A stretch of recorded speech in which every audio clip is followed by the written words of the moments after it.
Star hospital సుఖీభావ్కు తిరిగి స్వాగతం. Powered by AgriGold ఆయుర్ సుఖ మల్టీ స్పెషాలిటీ ఆయుర్వేదిక్ వైద్యాలయ.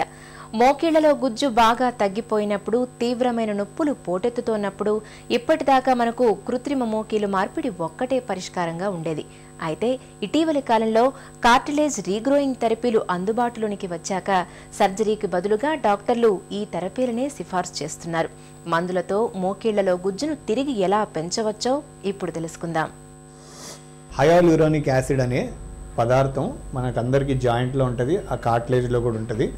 ఆ కీలులో కార్టిలేజ్లో ఉన్న హయాల్యూరానిక్ యాసిడ్ని కొన్ని బ్యాక్టీరియా ద్వారా తయారు చేసి ఈ ఫ్లూయిడ్ని ఈ జాయింట్లో ఇంజెక్షన్ ద్వారా ఇవ్వటం అనేది ఎప్పటి నుంచో ఉంది. దాదాపు ఇది 12-15 ఏళ్ళ నుంచి ఉంది. పూర్తిగా అరిగిపోయి డ్యామేజ్ అయిపోయి పక్కకు జరిగిపోయిన జాయింట్, నడవలేని పరిస్థితి, వాళ్ళకి ఎవరికైతే ఆపరేషన్ అవసరం ఉంటుందో వాళ్ళకైతే ఎప్పుడు ఇది పని చేయలేదు. ఇది ఇవ్వద్దు అనేది ఆ కంపెనీ వాళ్ళు కూడా ఆ ఇంజెక్షన్ ఇవ్వకూడదు అనేది చాలా క్లియర్గా ఉంటుంది. అయితే ఇది అందరికి ఇవ్వగలిగిన ఇంజెక్షన్ మాత్రం కాదు. 3-4 ఏళ్ల క్రితం, ఇంతకుముందు 4-5 ఇచ్చేవాళ్ళం వారానికి కూడా చెప్పున.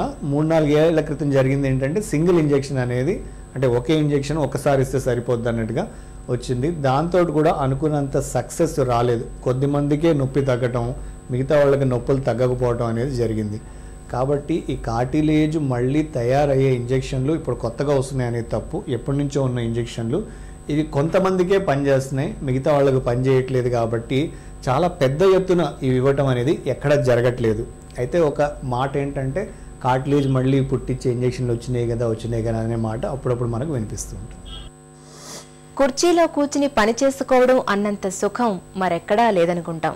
నిజమే కావచ్చు, కానీ గంటల తరబడి కుర్చీకి అతుక్కుపోయి పనిచేస్తూ ఉంటే మాత్రం, ఇప్పటికిప్పుడు కాకపోయినా భవిష్యత్తులో మాత్రం మెడ నొప్పులు మొదలుకొని మోకీళ్ల నొప్పుల వరకు అనేక కష్టాలు ఉంటాయని హెచ్చరిస్తున్నారు డాక్టర్లు. పూర్తి వివరాల్ని ఇప్పుడు తెలుసుకుందాం.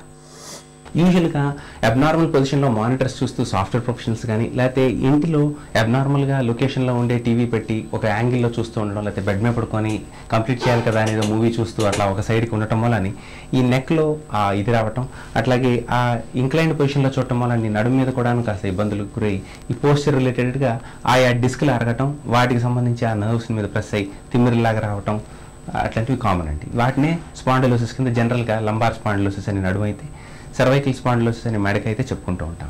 ఎవరైనా సరే ఫిట్నెస్ మెయింటెనెన్స్ చాలా అవసరం అండి.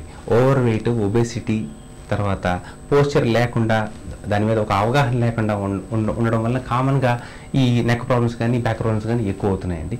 ఫర్ ఎగ్జాంపుల్ సాఫ్ట్వేర్ ప్రొఫెషనల్స్ వాళ్ళు కంటిన్యూస్గా ఉన్నప్పుడు మధ్య మధ్యలో బ్రేక్స్ తీసుకొని కొంత ఏదైనా పానీయాలు సేవించడానికి కానీ, కాస్త నెక్ మూమెంట్స్ స్ట్రెచెస్ అవి చేసుకోవటం కానీ, అట్లాగే డే టు డే లైఫ్లో ఎంతో కొంత వేరింటైర్కి గురైన వాళ్ళు మార్నింగ్ లెగగానే కొంత యోగా అలవాటు ఉంటే యోగా, లేదు బేసిక్గా మన స్కూల్ డ్రిల్ లాగా కొంత నెక్ మూమెంట్స్, కొన్ని స్ట్రెచెస్ ఫ్రంట్కి బ్యాక్కి, జర్కీ మూమెంట్స్ అక్కర్లేదండి. జెంటిల్గా ఫుల్ డైరెక్షన్లో మొత్తం రెండు వైపులా అన్ని డైరెక్షన్లోని మూవ్ చేసుకుంటే కాస్త స్టిఫ్నెస్ ఏదైనా ఉన్నా గ్రాడ్యువల్గా స్టిఫ్నెస్ కొంత తగ్గడానికి అవకాశం ఉంటుందండి.